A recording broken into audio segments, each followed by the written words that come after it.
kaa mimi kusema kweli, mimi kama Mkenya, mimi nilikuwa zangu pale kazini tu. Sio kwenye maruninga, sio kwenye maredio, habari ambazo zinaudhi, ambazo zina huzuni yani. Nikashindwa kwani kuna nini? Nikafikiria ni utani. Kuja kuangalia kumbe ni story for real. Raila Amolo Odinga ameweza kuaga dunia. Kweli iliniuma sana. Na mimi ningependa kuwapa pole kwanza wale mashabiki wa Raila Amolo Odinga, Prime Minister.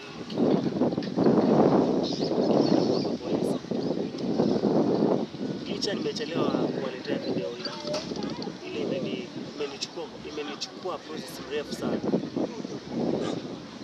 Ningependa kuwapa pole sana Wakenya wenzangu, mashabiki zangu.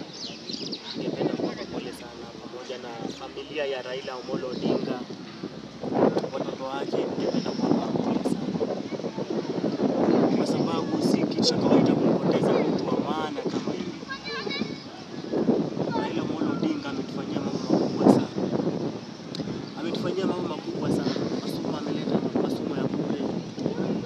Yaani kuna vitu ambazo ameweza kufanya hata before mimi nisaliwe. Kuna zile vitu ambazo aliweza kufanya hadi mimi mwenyewe nilikuja kwa dunia nikiwa nasikia stories zake. Baba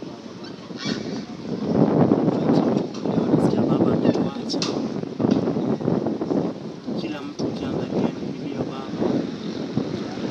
Wala sio Wajaluo peke yake, Kenya mzima tunalia baba.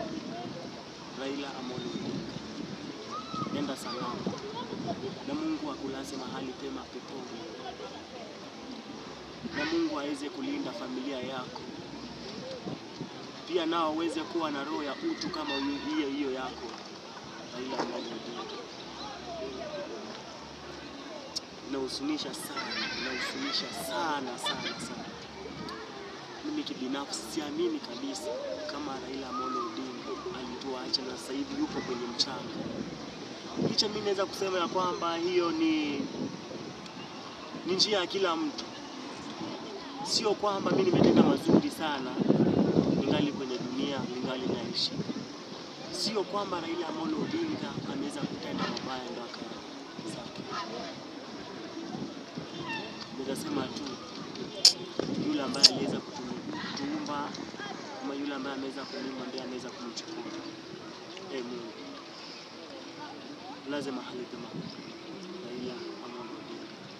Nawapa pole sana kwa familia na Wakenya wenzangu, nawapa pole sana.